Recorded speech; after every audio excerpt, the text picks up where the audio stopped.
Making an Athlete. Hi, I'm Ty Davis with Making an Athlete podcast. Kid that wants to get into sports is taking care of their body.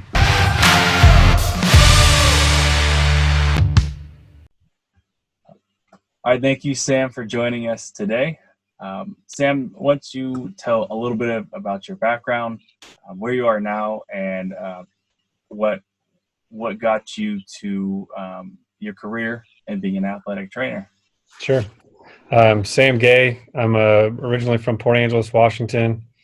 I went to Eastern Washington University for undergrad. Had a fraternity brother that was in the athletic training program. I didn't know what an athletic trainer was. I got hurt playing some basketball, and he taped up my ankle and kind of explained the program and what the difference between athletic training and physical therapy is. Got me interested in it. Applied and got accepted into the program and finished the program. Went to Utah State for graduate school.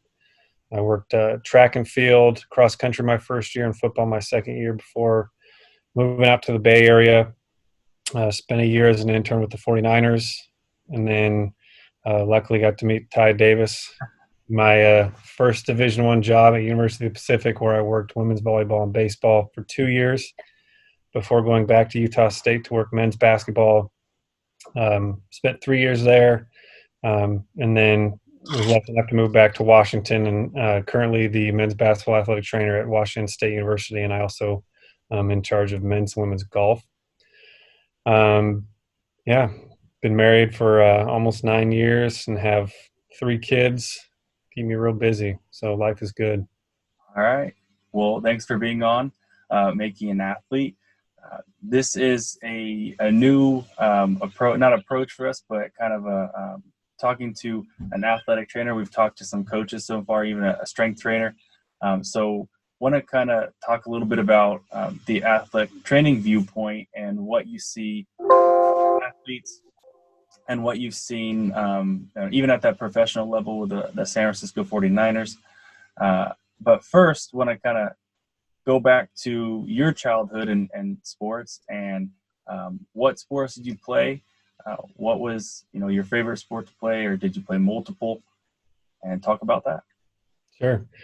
Growing up, we were a baseball family. I was a kid long before NBA was a big thing on TV. It was pretty much the Knicks on Sundays after church if I wanted to watch by myself. But we had the Mariners. We were always watching the Mariners. So I grew up, I'm the fourth boy.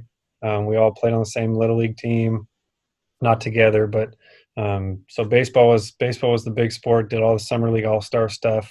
Also played basketball, and then in high school played tennis. Our catcher, I was a pitcher and a first baseman. Our catcher and I decided to turn out for the tennis team, so we played tennis in the fall. Then I did basketball in the winter and baseball in the spring. All right, Griffey, your favorite player? Griffey's for sure. He's up there. I've always wanted to get a Mariners jersey. I never have, because I don't know if I'd get Griffey or Edgar Martinez or Randy Johnson or Ichiro. A-Rod count? Definitely not A-Rod. But yeah, probably Griffey. It was fun. I got to take my son to his first Mariners game this past season, and walking into Safeco Field's pretty awesome, and teaching him about Griffey and meeting the Mariners Moose was a pretty cool experience. That's awesome. Griffey still has my favorite swing ever. Hands down. So during that time, in youth sports, were you mostly, exposed to just, was there travel sports around, or was it mostly just like Little League and high school, and that was pretty much what was available? Like for me, I lived in a small rural town, so I didn't have really travel sports available to me because it wasn't a thing yet. It was kind of bigger in the city, like the big cities had it, but I had like American Legion baseball that was around. Yeah, I mean, I'm also from a small town. I think small town Washington's probably a little bit smaller than small town California. We'll have to talk numbers here, but no, we had Little League baseball, and we have a Little League all-star team. Thinking about AAU, how big that is. I work basketball now, so AAU is huge. But if we wanted to do an AAU, like I remember a few times where I got asked if I wanted to go play in an AAU tournament, and it was like, hey, we're leaving tomorrow to go to Seattle to play in this tournament. You want to play? We never practiced. We never did anything. I think that, I'm not going to say that I was a great basketball player. So I think the couple in my hometown that would go over to Seattle and play AAU basketball. But no, being from a small town, it wasn't much. Played Junior Babe Ruth and Babe Ruth, and we had a summer league team that was sponsored by a car dealership, and we'd win state and we'd go to regionals. We had some teams go to the World Series from our hometown. So, but nothing major like the big cities have with multiple teams and tournaments and different leagues and stuff like that now. It's a little bit different than well, I guess it's already 20 years now for me, which makes me feel old. It's only 20 years ago. So now, and that's kind of a big part of this podcast is talking about that youth generation. And now with the availability of stuff like AAU and all these different travel components, in addition to Little League and all these different sorts, as an athletic trainer, I want to kind of talk about injury prevention and injuries that start at the youth age and then, all the way up to some common things that you see or how people, what to expect coming into the college level, and even if someone's lucky enough to make that professional level. So I guess starting with the youth age, obviously you have exposure to that, but what are some, and I know it's going to be broad for different sports, but I guess a common thing that is being seen with youth sports right now? Is it overuse or? Yeah, I mean, I think that there's people out there that are doing the research, and I'm not going to claim to be one of them. And I know what I've read and seen on Sports Center and that type of stuff. And the thing that seems to be recommended more than others is breaking apart the monotony of playing the same sport. Coaches and I feel like Urban Meyer has been quoted as saying that he's going to recruit multi-sport athletes, and I even remember when I was at Utah State working football, being part of a Utah State football competition where they did a bunch of different things, and one of them was basketball, and seeing how good. I mean, there's guys that play football at the Division I level that could certainly help a lot of Division I basketball teams around the country, and I'm sure you could say the same thing for baseball. But I think getting kids, I know people who have kids that just focus on the one sport and one sport only, and trying to get their kid to professional levels in that sport, as opposed to avoiding the burnout and avoiding the overuse injuries of playing baseball 12 months a year if you're living in a climate that can. So I would just back up what coaches and what the people doing out the research out there are saying is break up the seasons, play different sports, try new things. Don't play, if you're a baseball player, don't play baseball all spring and then all summer and then play fall ball somewhere, but try to other sports and give your body different training loads and that type of stuff. Okay. That's a common, I mean, in the coaches that we've had on so far, I think that the common theme that you've said around play multiple sports, many of them play multiple sports and they still preach, youth athletes or young athletes testing out different sports, not just going all in on one right away. Yeah. And this is, I know this can go on for a while if I were to choose like every single sport, but with the sports that you have specialized in or been a part of, so baseball, volleyball, golf, and a few others, and let's start with like baseball and just talk about, what are common injuries that you see in baseball, and then we don't have to get into like the very specifics of like this is how you rehab, but just what are some common things you're seeing with overhand sports like baseball and volleyball? I think that the rotator cuff is probably the first thing that jumps out at me, but it kind of also depends on the position they play. In my 2 years of baseball, I had a handful of pitchers that had elbow issues. I had a handful of position players that had some, shoulder stuff, whether that's acute type stuff from diving for a ball and subluxing their shoulder, diving into a base, subluxing their shoulder. But I had a gamut of injuries when I was at Pacific with low back herniations in their discs. I had a handful of shoulder injuries, a bunch of broken bones, a lot of wrong place, wrong time type things. But that's the thing about athletics is there's going to be different kinds of injuries in different sports. And obviously working basketball now, we have a ton of ankle injuries. Thankfully I haven't had a ton of bad knee injuries. But you're going to get shoulder injuries from guys falling, guys arms getting pulled back or pulled down while they're going up for rebound. But I just think that the guys that focus on recovery get a lot less overuse injuries. I think that's the biggest thing that I would preach to an up and coming kid that wants to get into sports is taking care of their body. I think the three easiest things you can do as an athlete is to hydrate, get 8 hours of sleep, and eat right, especially at the level that I'm at. These kids get fed 2 meals a day on campus by an executive chef who's got 30 years of experience in doing what he's doing. I mean, I get the food there and it's the best meal you can get in town, and these kids take it for granted. Stay up late playing video games and stuck to their phones and don't understand what hydration is and how easy that is. If you just, if you hydrate, you eat and you sleep. LeBron can spend millions of dollars a year on recovery. You can't spend millions of dollars a year, but you can certainly spend 8 hours a night sleeping, hydrating, and eating right. So, yeah, I mean, when I talked to, we had Tony Sandoval on, who had talked about his experience as a strength trainer and how much he couldn't believe how many of these Division I athletes, not even Division I athletes, but athletes in general, just miss breakfast altogether and then go straight into training and wonder why they're tired or they're exhausted. Yeah, you see it a lot, especially with Tony. I imagine, the guys that have 5 a.m., 6 a.m., 7 a.m. workouts, they're, rolling out of bed, coming to the weight room.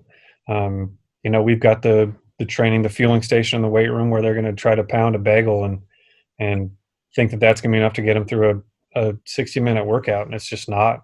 Yeah. You talk about, focusing on recovering from injuries. This is not just a specific to, like, it's going to be specific to how you guys are helping them through that with the re-strengthening of what they need done for whatever that specific injury is. But what is a mental approach sometimes that you see, or even emotional, that you see with these athletes? Because obviously I'm an athlete, I'm on scholarship, I want to get back out there. Like, I got to prove myself, I got to make sure that I'm staying on scholarship, and I'll just fight through this injury. Mm-hmm. I think that the most important aspect of my job is building rapport, is making sure that these guys can trust me, making sure that they know that I trust them, and it's a good relationship back and forth between the two of us. Every single one of the guys on the team spends time in my office talking. I try to get to know them. I try to make sure they know that I truly care about them as people, as students, and then as athletes. But the mental side of it is huge. We've got a pretty recent history of some mental stuff at Washington State, and we have a great mental health team here. And we've got injury support groups that meet once a week, where any student athlete at any part of their injury process can meet with other student athletes that are hurt, and just talk with our mental health team, with our physical therapist, and anybody else that's involved in those meetings. But, I think that it's also my job to make sure that I'm communicating with coach, to make sure that coach knows if there's going to be guys that are hurt and there's going to be guys that think they're hurt, and it's up to me and to differentiate between the two of those things and communicate that with coach. And so coach knows that it's my opinion that he can push them through some things, or coach knows that it's my opinion that we got to pull the reins back a little bit on certain guys. But if I'm communicating with the coach and the student athlete knows that I'm communicating with the coach, then that takes some of the pressure off the student athlete to put all those burdens on their shoulders and worry about their scholarship and their playing time. And, because if they're at this level, if they're an important part of the team, the coach is going to know that. And we try to make sure that, just like every other team, that, an injury is not going to take a kid's starting spot as much as we can. His minutes played, then he earns them. We have a great system here as far as what you've got to do to earn those minutes from the coaching standpoint that I think is great. But if I'm communicating with the coaching staff and the strength staff and everybody's on the same page, they're going to know that the kid's not really faking it, that the kid's being honest with me, and that takes a ton of pressure off the student athlete to focus on getting better. We try to travel kids as much as possible to keep them with team, even if they're hurt. Obviously, if they're post-surgical and they're staying home, they've got to do the rehab. There's certain things that I can't do on the road that they can get done while they're at home. But as much as we can keep them together so they're part of the team, when I've got them at practice, I've got them doing the stuff. But if they're in between sets with me or taking a break, I make sure they're down with the team and helping coach or being next to coach, so coach knows that they're still fully engaged. It happens too often where kids are hurt and they're just sitting off to the side, and so I try to make sure they stay down with the team if the team's on the other side of the court doing the drills, and make sure they're actively engaged. That's awesome. With the resource, so you talk about like at Washington State, right? And there's a lot of resources available, and every school's different. I can imagine from like a Pacific versus a Washington State or Division II or Division III or NAIA resources are different.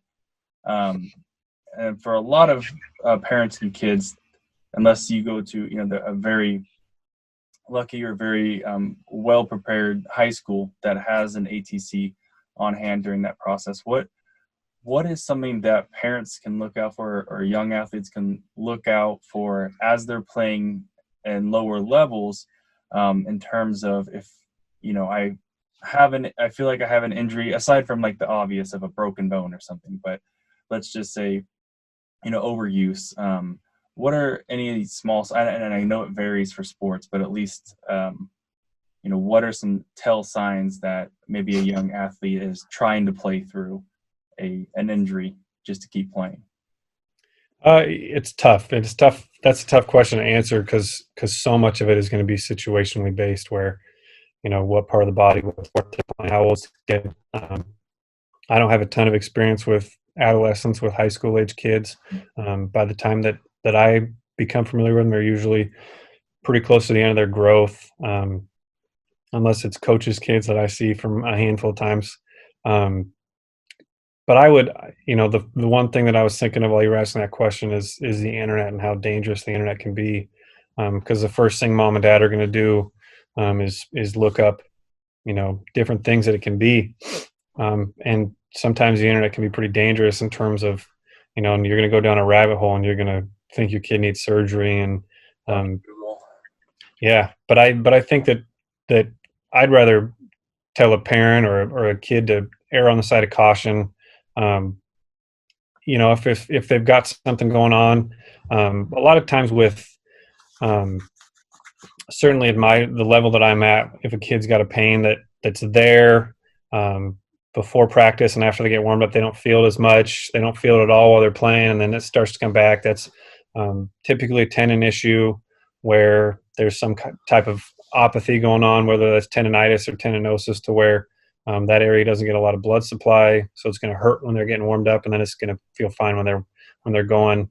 And those types of things can be treated with consistent ice, consistent stretching, consistent strengthening. But it's tough. Like I said, it's right. There's different areas of the body that produce different things. But I think that a good rule of thumb would be, if something's not better, maybe after practice or what have you, and they hit it with some ice, and the next day it's still the same or it's worse, maybe take a couple of days off. And if a couple of days off, especially with a young athlete, their body heals a lot faster than it does the older athletes too. But just got to be careful with pushing through for an extended period of time. The AAU tournament or this weekend game is super important, but unless they're a senior in high school, they're looking for that scholarship, that coach to come find you. I'd probably err on the side of caution and try to avoid pumping kids full of anti-inflammatories like Advil and that type of stuff. Yeah. Common sense. That being said, I played in baseball tournaments where I popped the Advil and rubbed the icy hot on my elbow so I can make it through. So it's different for me to say now than when I was 16, 17, 18 years old. Yeah, and I'm right there with you. I mean, I remember summer baseball in college for me. I had elbow hurt in between innings, but when I went out there and adrenaline and it it went away when I was pitching, but the days after weren't as good. Yeah. Trying to feel good enough to throw the next day or a couple days after that. When and again, a lot of these are situational as well, but we're talking about just basic steps that you talked about. I know you talked about hydration, sleep, and eating, but prevention of injury. What things are that can be done for the prevention of injury for someone's sport? Obviously, we all know that like stretching is a big thing. That's a whole nother topic in terms of what kind of stretching, and between what you guys as ATCs preach in prevention, and then there's someone like Tony who may have for strength and conditioning some kind of stretch routine in. But if there is an approach for prevention of injury, what is the common guidance that's provided? Sure. Yeah. I mean, I would say stretching was the first thing that came into my mind. Eating, sleeping, and hydrating is the key, but doing it, when you get to a certain age and it's safe for your body to start lifting weights, I think getting a good strength is good, while keeping the range of motion, making sure that when you are lifting, you're going through full ranges of motion, making sure when you're stretching, you're doing it properly.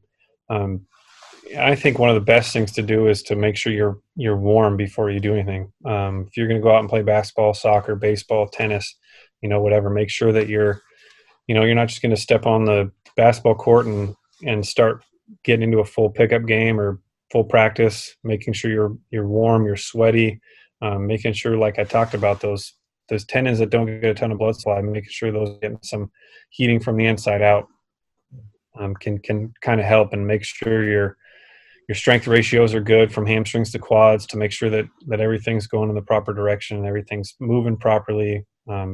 Full ranges of motion, like I said, in the weight room is key. But I think anything that Tony said is good. Those guys do a ton of research on that type of stuff, and I'm pretty fortunate that I've had some phenomenal. I've actually worked with Tony pretty young in my career. I'd love to work with him again now that I'm not some young professional, that I've got a little bit of experience under my belt. But I've been in some good positions to have some great strength coaches to work with, and I think that certainly at this level, I know that this is all about young student athletes, but I got to give a plug to my strength coaches I've worked with that have been real good. So, of course, I mean, you guys work hand in hand together, and making sure that the athletes are strong enough and able to sustain, or not sustain, but prevent injuries. And then if they do, you're there. yeah. And it's a catch-22 full circle.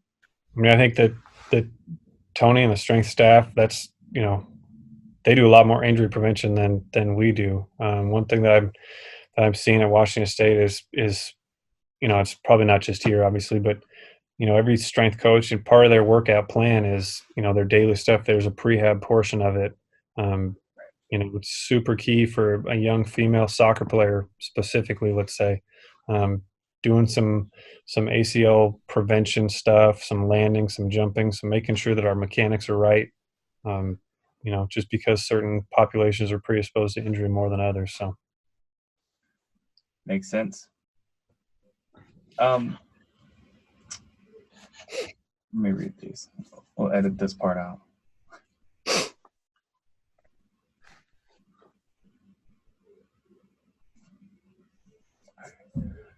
So you've had experience at the collegiate level and the professional level. Just for curiosity, and for those out there that are listening, what is the difference in like that? I mean, you're looking at the San Francisco 49ers, that type of athlete versus a college athlete.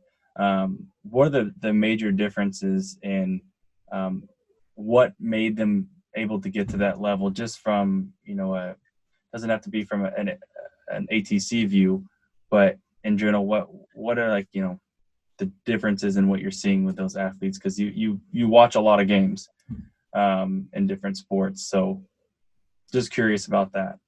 Sure. I mean, I think work ethic is up there. It's I've been out of football for a number of years, but it's easy to talk basketball now, but those are the guys that are in the gym a lot. Um, they're the ones that you're going to go in the weight room and watch their lifts and see that they're going hard every time. They trust the people that are um, in the roles like the strength staff, that they know what they're doing. One thing that stood out with the NFL guys is they take care of their bodies. They, practice ends, they do whatever they can to make sure they're recovered for the next day. I think when you get to that level, the coaching staff's got it kind of figured out. They're not banging against each other 5 days a week before Sundays. So, but I think work ethic and really doing a good job of taking care of their bodies is obviously they've got some natural talent and all that stuff that's non-coachable, but Always wanted some of that. yeah, yeah, haven't we all? But I think the difference between the guys at that level versus college is when you're working football at a college level, everybody thinks they're the NFL guy. They've all got the ego, and they're just trying to go out and show everybody how good they are. But when you get to the NFL level, those are the guys that have made it. Now they're just worried about they're not worried about talking. They're worried about going out there and showing, because every year they're going to draft somebody that's coming to replace you, and you've got to step your level up. And so I have personal experience, and I know a lot of people that have worked at that level that just when you get to the professional level, they were all good guys. They were all hard workers. They treated you with respect. They're not worried about impressing anybody by talking. They're worried about going out there and showing that they're still the best position or the best player on their position on the team. And this 22-year-old rookie is not going to come take their spot. So you mentioned the word you said professional. They work on your professional level, and that kind of made me think about a question that you have now athletes at the college level, and I'm curious because this question does come up a lot from parents, and especially now things have slightly changed to compared to what it was 30, 40 years ago, and involvement. When it comes to athletes' injuries at the college level, what kind of involvement does a parent have with that athlete, or is that something there's no involvement and it's more of like that communication is done through a coach? So at the collegiate level, if they're 18 years or older, then I've got to have the student athlete's permission to talk to their parents about anything. And I ask for that because I think it's a good idea to keep parents up to date. I've never had a student athlete tell me, no, I don't want you to talk to my parents. When I first got the job at Washington State, Ernie Kent was the head coach, and he preached making sure we tell the parents, keep the parents involved, which I think is a good thing. So there's a handful of guys that I've got their parents' cell phone numbers saved in my phone, and the guys say, hey, whatever happens, make sure I give you permission to let my parents know. Some parents are pretty hands off. Some parents go straight to the doctors and keep me out of it. So I think it's there's some ends of both sides as far as parent involvement goes. Some are a little bit helicoptery and some aren't. So, but I just think that, it goes back to relationships that I've created with the kids and making sure that I'm communicating with the kids and making sure that I'm communicating with the parents. Because if I've got the permission of the student athlete to communicate with their parents, then I'll tell them everything. And that helps my relationship with their kid and the parents' relationship with the university and the coaching staff. And so it all comes back to communication. So I like that approach.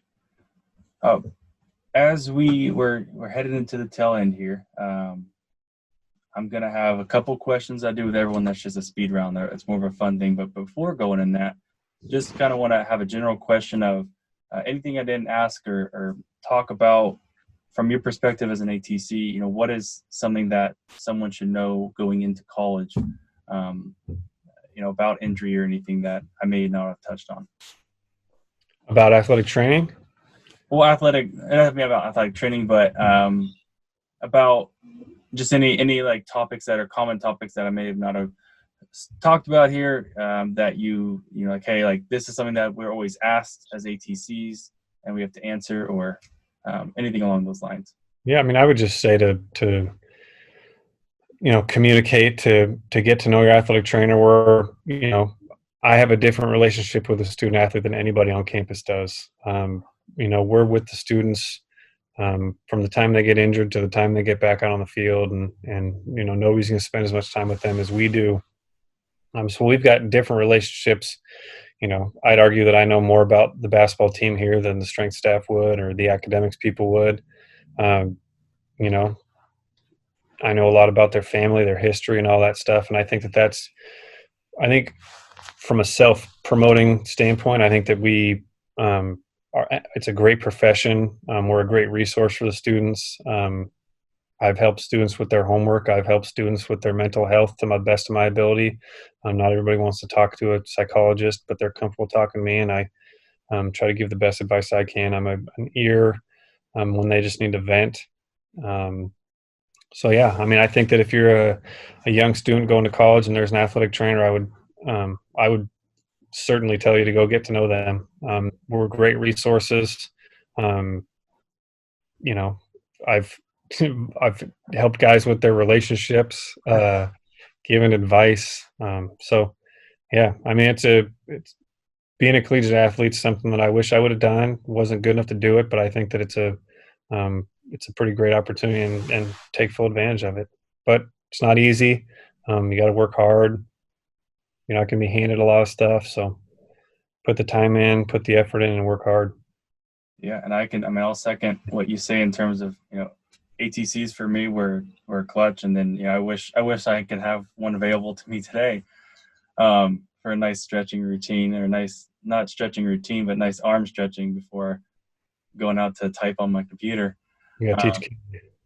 Or teach Kennedy, my daughter.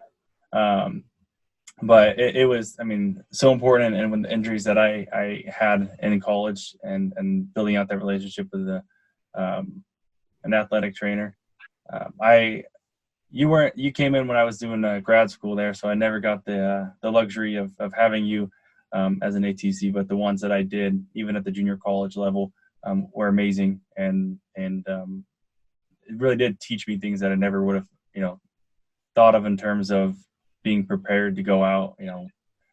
In high school, I didn't know I did a couple stretches and went out there, and the fact that I had resources available that would help me with like a rotator cuff stretching and everything prior to pitching was great. Just goes back to that point I was talking about making sure you're warmed up before you go out there and play. Yeah, it does. Hi, David. Case in point. Exactly. All right, so on the speed round, it's a couple of questions. You just have to give me a sentence or an answer. So favorite athlete, role model growing up? Probably have to go Griffey. Griffey. Favorite moment from when you were playing sports as a kid? Anything that sticks out like that? Awesome. I think when I was 16, I got to pitch in the Junior Babe Ruth State Championship game in Moses Lake, Washington, and I was the pitcher, and we won to send us to Calgary to play in regionals. So that was pretty fun. That's awesome. Favorite professional sports professional sports moment you ever got to watch? Doesn't have to be in person, because you have a little bit more exposure to in person with certain teams. Sure. No, I would say 95 Mariners playing the Yankees.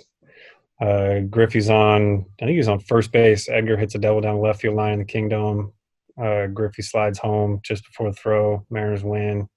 Kingdom goes bananas. I had a shirt of the dog pile at home plate. Still watch the video from time to time. Still get goosebumps.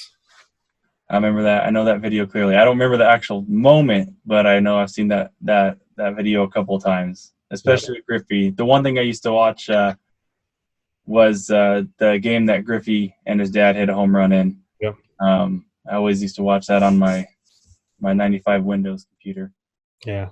Back in the early 2000s. But Sam Gay, I appreciate you taking time to talk about athletic training and the relationships it have with athletics in general, around collegiate and professional. Appreciate your time.